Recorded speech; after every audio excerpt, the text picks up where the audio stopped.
새벽 기도회에 오신 여러분들을 환영합니다. 249장 찬양 드림으로 새벽 기도회를 시작하겠습니다. 249장입니다.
이 시간 함께 묵상할 하나님의 말씀은 이사야 51장 1절에서 16절까지의 말씀입니다.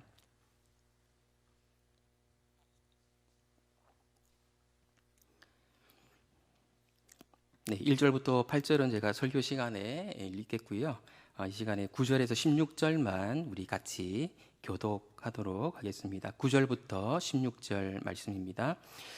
여호와의 팔이여 깨소서 깨소서 능력을 베푸소서 옛날 옛 시대에 깨신 것 같이 하소서.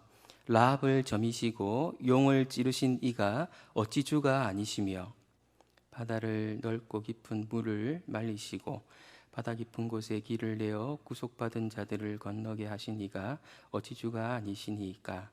여호와께 구속받은 자들이 돌아와 노래하며 시온으로 돌아오니 영원한 기쁨이 그들의 머리 위에 있고 슬픔과 탄식이 달아나리이다. 이르시되 너희를 위로하는 자는 나 곧 나이니라. 너는 어떠한 자이기에 죽을 사람을 두려워하며 풀같이 될 사람의 아들을 두려워하느냐. 하늘을 펴고 땅의 기초를 정하고 너를 지은 자 여호와를 어찌하여 잊어버렸느냐. 너를 멸하려고 준비하는 저 학대자의 분노를 어찌하여 항상 종일 두려워하느냐. 학대자의 분노가 어디 있느냐. 결박된 포로가 속히 놓일 것이니 죽지도 아니할 것이요 구덩이로 내려가지도 아니할 것이며 그의 양식이 부족하지도 아니하리라. 나는 내 하나님 여호와라. 바다를 휘저어서 그 물결을 뒤흔들게 하는 자이니 그의 이름은 만군의 여호와니라. 내가 내 말을 내 입에 두고 내 손 그늘로 너를 덮었나니 이는 내가 하늘을 펴며 땅의 기초를 정하며 시온에게 이르기를 너는 내 백성이라 말하기 위함이니라. 아멘. 위로해 주고 싶지만 적절한 말로 위로해 주기가 참 어려운 그런 사람들이 있고 또 그런 상황이 있습니다. 대표적으로 상을 당한 유가족들일 것입니다. 그리고 매우 큰 실패를 경험한 사람들도 마찬가지일 것입니다. 오늘 본문에 등장하는 이스라엘 백성들의 상황도 마찬가지입니다. 전쟁에 져서 나라를 잃고 포로가 된 상황에서 이 말씀을 듣고 있거든요. 전쟁 때문에 가족을 잃은 사람들이 많았을 것입니다. 그러니까 이 사람들은 상도 경험했고 또 큰 실패도 경험했던 그런 사람들이었던 것이죠. 이런 사람들에게 무슨 말이 위로가 될 수 있을까요? 문자 그대로 오직 하나님만이 이 사람들을 위로할 수 있을 것입니다. 오늘 본문은 하나님께서 이스라엘 백성들에게 주시는 위로를 담고 있습니다. 크게 세 부분으로 나누어지는데 세 부분 모두 유사한 형식으로 이루어져 있습니다. 먼저 하나님께서 당신의 백성들을 부르시고 내 말을 들으라고 말씀하시고 그리고 위로의 내용이 무엇인지를 말씀하시는 이런 순서로 이루어져 있습니다. 첫 번째로 1절 말씀 제가 한번 읽어보겠습니다. 의를 따르며 여호와를 찾아 구하는 너희는 내게 들을지어다. 너희를 떠낸 반석과 너희를 파낸 우묵한 구덩이를 생각하여 보라. 하나님이 주시는 위로의 말씀은 모든 사람을 대상으로 하는 것은 아니라는 사실을 우선 기억해야 합니다. 의를 따르며 여호와를 찾아 구하는 너희가 이 위로의 말씀을 듣는 대상입니다. 여기서 의를 따른다고 하는 것은 올바른 삶을 추구하는 것이라고 쉽게 생각할 수도 있지만 사실은 그 의미를 훨씬 넘어서는 그런 말입니다. 의라고 하는 것은 인간에게 내재되어 있는 성품이 아니고 의로우신 하나님과 인격적인 관계를 맺으면서 생겨나는 그런 성품이기 때문에 하나님과의 인격적인 관계가 필수입니다. 그래서 의를 따르는 것과 여호와를 찾아 구하는 것은 서로 동의어라고 말할 수 있습니다. 우리도 이런 사람들 아닙니까? 의를 따르며 여호와를 찾아 구하는 사람들. 우리는 욕심을 따르는 사람들이 아니고 세상의 성공, 편안함을 찾고 구하는 사람들도 아니지 않습니까? 그러나 어떤 분은 이 내용을 스스로에게 질문하면서 깊이 음미해 볼 필요가 있는 분들도 계실 것입니다. 나는 정말로 무엇을 따르고 있는지, 나는 정말로 무엇을 찾고 구하고 있는지 그것을 깊이 생각해 볼 필요가 있는 분들도 계실 것입니다. 하나님은 의를 따르며 여호와를 찾아 구하는 사람들을 부르시며 내게 들으라고 말씀하십니다. 누구에게 듣는가 하는 것이 매우 중요합니다. 우리는 세상에게 들을 수 있고 세상이 반영되어 있는 내 마음에서 들을 수도 있습니다. 이런 데서 듣게 되면 위로를 받는 것이 아니라 억울함 그리고 분노의 기운 같은 것들을 받게 될 수 있습니다. 그래서 우리는 하나님께 들어야 하는 것이죠.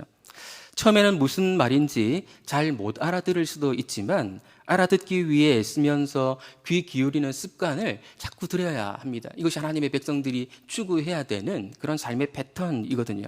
오늘 본문에서 하나님은 당신에게 들을 것을 반복해서 강조하십니다. 4절 말씀을 보면 내 백성이여 내게 주의하라, 내 나라여 내게 귀를 기울이라 말씀하고 있고요. 7절에도 보면 의를 아는 자들아, 마음에 내 율법이 있는 백성들아, 너희는 내게 듣고 내게 들으라고, 하나님께 들으라고 반복해서 말씀하십니다. 적어도 이 자리에 계시는 분들, 그리고 온라인으로 설교를 꾸준하게 듣고 계시는 분들은 말씀이 주는 진정한 위로, 말씀 속에서 얻는 용기와 기쁨이 무엇인지 경험하신 분들일 것입니다. 그리고 계속해서 경험하시기를 축원드립니다. 이제 하나님이 이스라엘 백성들에게 주시는 첫 번째 위로의 내용을 살펴보려고 합니다. 하나님은 이스라엘이 어떻게 시작했는가 하는 것을 다시 들려주심으로 이스라엘 백성들을 위로하십니다. 1절 하반절에서 2절 내용인데요. 너희를 떠낸부터 우리 함께 같이 읽어보겠습니다. 너희를 떠낸 반석과 너희를 파낸 우묵한 구덩이를 생각하여 보라. 너희의 조상 아브라함이 혼자 있을 때에 내가 그를 부르고 그에게 복을 주어 창성하게 하였느니라. 여기서 반석이 무엇이고 구덩이가 무엇인지 조금 어려운 표현이 나옵니다. 남성 명사 반석과 여성 명사 구덩이는 각각 아브라함과 사라를 가리키는 것으로 볼 수 있습니다. 여기서 요점은 아브라함이 혼자 있을 때에 하나님께서 그에게 복을 주셔서 그를 창성하게 만드셨다는 사실입니다. 이 부분은 그리고 여기서 아브라함이 혼자 있을 때라고 했지만 문맥상은 아브라함과 사라 두 사람을 가리키는 것으로 볼 수 있습니다.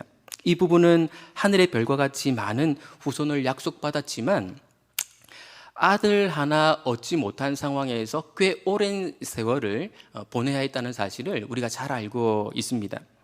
이삭을 얻었을 때를 한번 생각해 보십시오. 이때 두 사람은 거의 소망이 없는, 아브라함도 그렇고 사라도 그렇고 자녀를 낳을 수 있는 소망이 없는 상태에서 이삭을 얻었다는 사실 역시도 우리가 잘 알고 있지 않습니까? 지금 하나님께서 말씀하시고자 하는 것이 무엇인가 하면 이스라엘이 바로 이런 상태에서 시작하지 않았느냐는 것입니다. 그렇게 소망이 없는 상황에서 시작했는데 한 나라가 된 것이죠. 그렇게 만드신 분이 하나님이시기 때문에 하나님이 그들의 위로라는 것입니다. 그 하나님이 현재 소망을 잃고 살아가는 하나님 백성들에게도 위로가 되시겠다고 말씀하십니다. 3절 말씀 우리 같이 한번 읽어보겠습니다. 나 여호와가 시온의 모든 황폐한 곳들을 위로하여 그 사막을 에덴 같게 그 광야를 여호와의 동산 같게 하였나니 그 가운데에 기뻐함과 즐거워함과 감사함과 창화하는 소리가 있으리라. 여기서 그 광야를 여호와의 동산 같게 하였나니라고 해서 완료 시제로 표현하고 있습니다. 원래는 앞으로 여호와의 동산 같게 될 것이다라고 미래형으로 표현해야 맞는 것인데 그 사실이 확실하기 때문에 과거 시제 또는 완료 시제를 써서 하였다 이렇게 말씀하신 것이죠. 지금 시온 곧 예루살렘은 황폐한 곳이 되어버려서 아무 소망도 없는 곳이지만 하나님께서 에덴 같게 그리고 여호와의 동산 같게 만드실 것이라고 확실한 약속을 주고 계시는 것입니다. 혼자였던 아브라함을 하나님께서 한 나라로 만드신 일은 역사적으로 입증이 된 사실 아닙니까? 그렇다면 하나님께서 황폐한 시온을 다시금 에덴 동산 같게 만드시겠다는 그 약속도 확실하게 이루어지는 일일 것입니다. 이것이 하나님이 이스라엘 백성들에게 주시는 첫 번째 위로의 말씀입니다. 확실한 약속인 것이죠. 두 번째 위로는 좀 간단히 살펴보려고 합니다. 4절에서 6절 말씀 우리 같이 한번 읽어보겠습니다. 내 백성이여 내게 주의하라. 내 나라여 내게 귀를 기울이라. 이는 율법이 내게서부터 나갈 것임이라. 내가 내 공의를 만민의 빛으로 세우리라. 내 공의가 가깝고 내 구원이 나갔은즉 내 팔이 만민을 심판하리니 섬들이 나를 앙망하여 내 팔에 의지하리라. 너희는 하늘로 눈을 들며 그 아래의 땅을 살피라. 하늘이 연기같이 사라지고 땅이 옷같이 헤어지며 거기에 사는 자들이 하루살이같이 죽으려니와 나의 구원은 영원히 있고 나의 공의는 배하여지지 아니하리라. 아까도 말씀드린 것처럼 하나님의 위로를 받기 위해서는 하나님 말씀에 귀 기울이는 것이 필수입니다. 이 단락에서 하나님이 말씀하시는 것이 무엇인가 하면 이스라엘이 알고 있는 율법, 즉 하나님의 공의를 세상의 기준으로 삼으시겠다는 것입니다. 이스라엘이 지금까지 지켜오던 율법은 별것 아닌 것이 아니었습니다. 이스라엘은 그것을 별것 아닌 것처럼 여기고 그 말씀에 불순종했지만 말입니다. 율법이 세상의 기준이 된다는 사실이 이스라엘 편에서는 얼마나 유리한 일인지 모릅니다. 이것은 마치 우리나라 말이 세계의 표준어가 되고 우리나라의 법이 세계의 기준이 되는 것과 같은 것입니다. 그렇게 된다면 우리 입장에서는 굉장히 영광스럽고 그리고 자랑스러울 것입니다. 요즘 우리나라가 코로나19 사태에서 모범국이라고 하는 그런 국제적인 칭송을 받고 있지 않습니까? 그리고 다른 나라들이 우리나라가 방역을 어떻게 하는지를 본받으려고 모방하려고 애쓰는 그런 모습들을 보면서 자랑스러움을 느끼지 않습니까? 우리도 여전히 힘들지만 그렇게 하는 모습을 보면서 위로를 받는 것이죠. 이스라엘은 더 그랬을 것입니다. 그런데 더 중요한 것은 하나님의 공의와 하나님의 구원이 맞물려 있고 하나님의 구원은 영원하다라는 사실입니다. 하나님의 구원이 영원하다고 말할 때 그 반대편에 있는 것이 무엇인가 하면 인간의 유한함입니다. 아무리 강해 보이는 인간이라 할지라도 그 인간은 유한한 존재다라는 사실이 하나님의 영원한 구원과 반대편에 있는 내용입니다. 따라서 무엇을 바라봐야 하겠습니까? 무엇에 소망을 두어야 하겠습니까? 답은 너무나도 뻔한 것이죠. 하나님을 바라봐야 되고 하나님이 주시는 구원을 소망해야 하는 것이죠. 이 말씀을 드리는 이유는 이 두 번째 위로의 내용은 세 번째 위로와 맞물려 있기 때문에 그렇습니다. 세 번째 위로가 사실은 핵심이고 가장 중요하다고 말씀드릴 수 있는데 왜 그런가 하면 가장 현실적인 메시지를 제공해 주고 있기 때문에 그렇습니다. 7절 말씀 우리 같이 한번 읽어보겠습니다.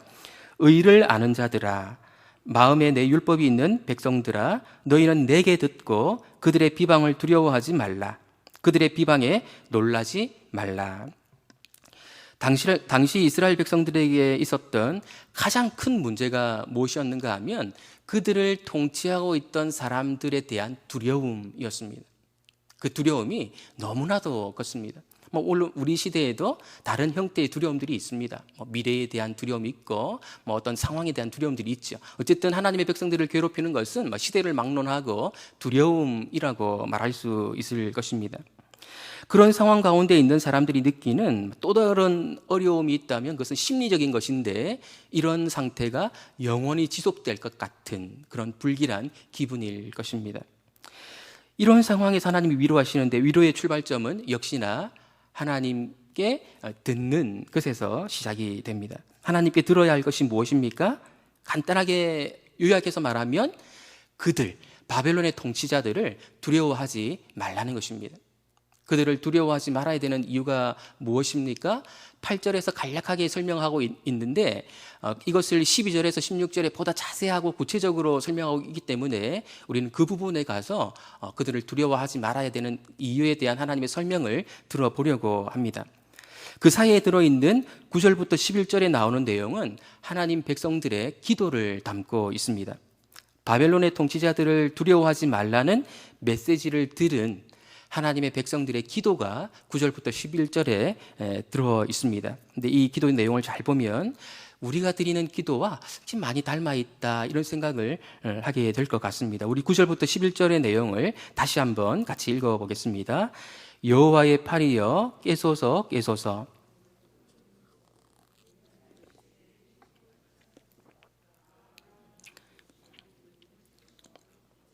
바다를 넓고 깊은 물을 말리시고 바다 깊은 곳에 길을 내어 구속받은 자들을 건너게 하신 이가 어찌 주가 아니시니이까. 여호와께 구속받은 자들이 돌아와 노래하며 시온으로 돌아오니 영원한 기쁨이 그들의 머리 위에 있고 슬픔과 탄식이 달아나리이다.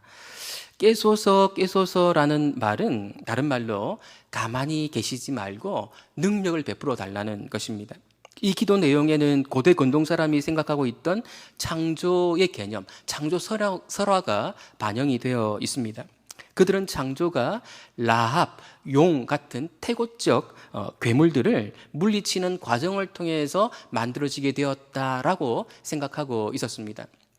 물론 창세기는 그렇게 가르쳐 주지 않습니다.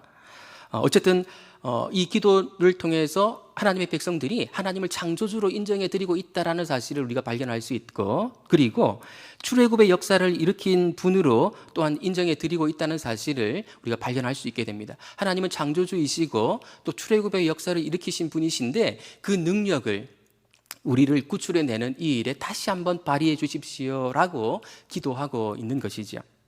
할 수 있는 기도이고 또 우리가 드리는 기도와 매우 유사한 그런 기도이기도 합니다. 그런데 이후에 나오는 내용을 보면 하나님은 이 기도를 썩 흡족해 하시는 것 같지 않습니다. 이제부터 하나님의 응답을 살피려고 하는데 하나님은 당신의 백성들이 좀 많이 다른 새로운 시각을 가질 것을 촉구하십니다. 어쩌면 하나님의 이 답변은 동문서답처럼 들릴지도 모르겠습니다. 하지만 하나님의 백성이 매우 귀담아 들어야 되는 그런 내용인 것이 분명합니다. 12절 상반절을 제가 읽어보겠습니다. 이르시되 너희를 위로하는 자는 나 곧 나이니라. 이 말씀을 잘 생각해야 합니다. 이스라엘의 진정한 위로는 하나님 자신이라는 것입니다. 이스라엘이 드렸던 기도와 핀트가 조금 다릅니다. 이스라엘이 깨소서 기도한 것은 능력을 베푸셔서 라합 같은 용 같은 바벨론의 통치자들을 물리쳐 주시고 자신들의 환경을 개선시켜 달라는 것이었습니다. 하나님 자신이 위로가 아니었다는 말이기도 한 것입니다. 그들에 의하면 하나님은 이스라엘이 포로가 되어 전쟁에 지고 포로가 되어 끌려가는 그 과정 동안에 하나님은 능력을 발휘하지 못하시고 잠자고 계셨던 것이죠. 17절을 보면 선지자가 예루살렘이여 깰지어다 라고 말하는 내용을 보게 되는데요. 선지자의 말에 의하면 이런 것입니다. 하나님이 주무시고 계셨던 것이 아니고 사실은 너희가 잠자고 있었다. 하나님은 여전히 이스라엘의 위로자로 계셨는데 너희들이 그 사실을 알아차리지 못하고 있었을 뿐이다. 하나님은 언제나 너희들의 위로자셨다. 그것을 말씀하고 계시는 것입니다.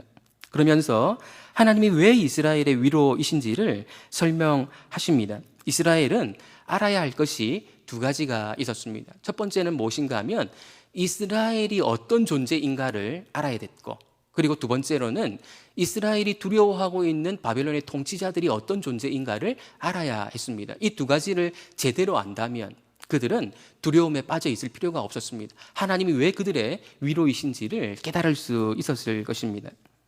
먼저 이스라엘이 두려워하고 있는 바벨론의 통치자들이 어떤 존재인지를 하나님의 말씀을 통해서 한번 살펴보겠습니다.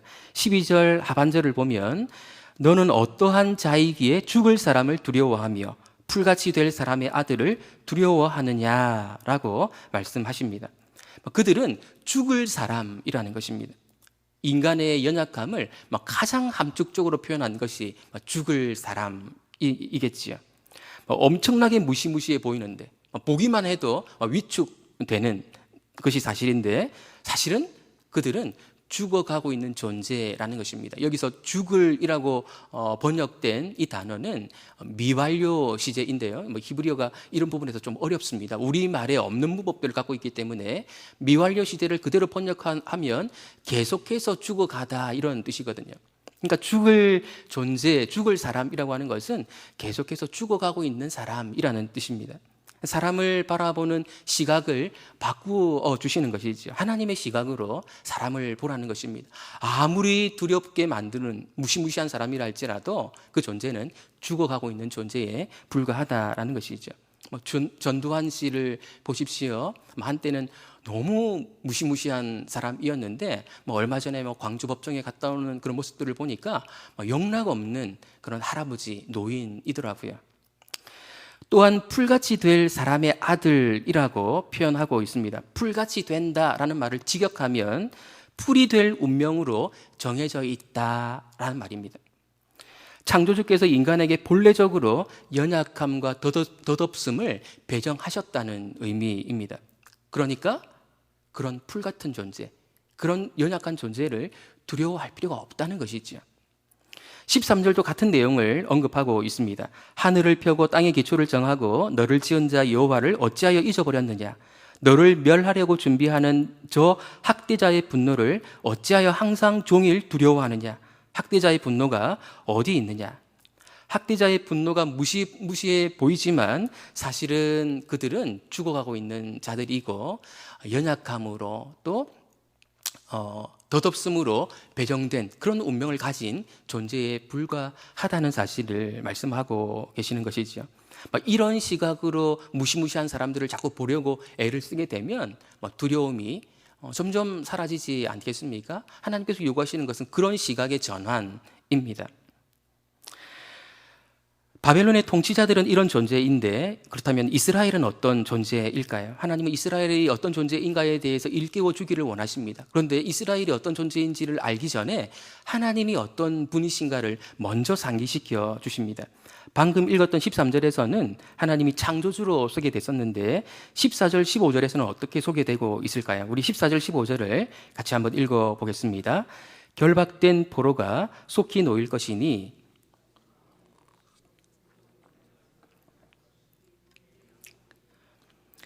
나는 내 하나님 여호와라. 바다를 휘저어서 그 물결을 뒤흔들게 하는 자이니 그의 이름은 만군의 여호와니라. 한마디로 말하면 하나님은 사람들의 상상을 초월하는 능력을 가지신 분인데 그 하나님이 이스라엘의 운명을 책임지시겠다는 것입니다.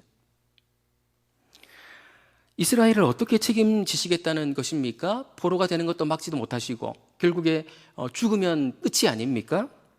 실제로 돌아오지 못하고 죽은 사람들도 많이 있지 않았습니까? 그런데 어떻게 하나님이 이스라엘을 책임지시겠다는 이런 말씀을 하실 수 있는 것일까요? 하나님 앞에서는 죽음도 사실상 아무 의미가 없음을 예수님의 부활을 통해서 입증시키셨거든요. 하나님의 사람들은 죽음이 의미가 없는 사건이 되어버렸습니다. 그 사실을 예수님의 부활이 우리에게 보여주었습니다. 중요한 것은 이스라엘이 바로 이런 하나님과 연결되어 있는 존재라는 것입니다. 그들 자신만으로는 보통 인간들과 다를 바 없지만 하나님과 연결되어 있다는 점에서 이스라엘은 보통 존재가 아니고 특별한 존재입니다. 16절 말씀 같이 한번 보겠습니다. 내가 내 말을 내 입에 두고 내 손 그늘로 너를 덮었나니 이는 내가 하늘을 펴며 땅의 기초를 정하며 시온에게 이르기를 너는 내 백성이라 말하기 위함이니라. 하나님의 백성은 하나님의 말씀을 받았다는 점에서 특별합니다. 그리고 하나님의 말씀을 전할 사명을 받았다는 점에서 특별합니다. 그리고 하나님이 그들을 내 백성이라고 부른다는 점에서 특별합니다. 이것이 하나님이 이스라엘의 위로이신 이유입니다. 우리는 하나님 때문에 평범한 그리고 일반적인 그런 사람들이 아니고 특별한 존재가 된 사람들이라는 것입니다. 이스라엘은 하나님이 능력을 베푸셔서 자신들을 두렵게 하는 학대자들이 사라지는 편안한 환경이 자신들에게 주어지기를 기도했지만 하나님은 뭐라고 답변하십니까? 내 자신이 바로 너희들의 위로다. 그렇게 말씀하십니다. 너무 강해 보이는 그 사람을 사실은 연약한 자로, 덧없는 자로 만드신 분이 하나님이시라고 말씀하십니다. 그래서 누구도 어떤 상황도 무엇도 지나치게 두려워하지 말라고 위로하십니다. 나중에 예수님은 이에 더 나아가서 그들을 사랑해 주라고, 원수까지도 사랑해 주라고 말씀하시지 않습니까? 반면에 하나님의 백성들은 죽어도 사는 자이고 하나님과 연결되어 있다는 점에서 특별한 존재라는 사실을 알려주심으로 당신의 백성들을 위로하십니다. 그들이 어떤 존재인지를 일깨워 주심으로 그들을 위로해 주십니다. 이 자리에 계신 분들은 특별한 분들이십니다. 인간 존재가 달라서 특별한 것이 아니고요. 우리 자신이 대단해서가 아니고 하나님과 연결되어 있기 때문에 특별한 자들이고 하나님이 우리의 위로이시기 때문에 우리는 특별한 자들입니다. 오늘 하루도 우리의 위로가 되시는 하나님과 동행하는 그런 한 날 되시기를 예수님의 이름으로 축원드립니다. 기도하겠습니다. 하나님은 당신의 백성들이 위로받기 원하신다는 사실을 오늘 말씀을 통해 또 확신하게 되었습니다. 혼자 있었던 아브라함을 어떻게 복주셔서 한 나라가 되게 하셨는지, 아무 소망도 없는 그 상황에 있던 아브라함을 한 민족이 한 나라가 되게 하셨던 사실을 떠올려 주심으로 다시 한번 그 확실한 약속이 이루어질 것을 허락하실 것이라고 말씀하심으로 그들을 위로하십니다. 하나님의 약속이 우리에게도 주어져 있습니다. 새하늘과 새 땅을 약속하셨고 우리에게 부활이 있을 것임을 약속하셨습니다. 그 확실한 약속이 우리에게 참된 위로가 되기를 원합니다. 하나님, 우리의 환경이 더 편안해지는 것을 우리가 기도하지 않았는지 우리 자신을 돌아봅니다. 하나님께서 우리에게 요구하시는 것처럼 하나님 자신이 우리에게 위로가 되는 그런 진정한 위로를 발견하고 그 안에서 위로받고 살아가는 우리 모두가 될 수 있도록 은혜 내려 주옵소서. 예수님의 이름으로 기도드립니다. 아멘. 하늘에 계신 우리 아버지여, 이름이 거룩히 여김을 받으시오며 나라의 임하옵시며 뜻이 하늘에서 이룬 것 같이 땅에서도 이루어지이다. 일용할 양식을 주옵시고 우리가 우리에게 죄 지은 자를 사하여 준 것 같이 우리 죄를 사하여 주옵시고 우리를 시험에 들게 하지 마옵시고 다만 악에서 구하옵소서. 대개 나라와 권세와 영광이 아버지께 영원히 있사옵나이다. 아멘. 두 가지 정도 기도 제목 드리도록 하겠습니다. 함께 기도하시고 또 이어서 개인적인 기도 제목을 가지고 기도하시다가 자유롭게 돌아가시면 되겠습니다.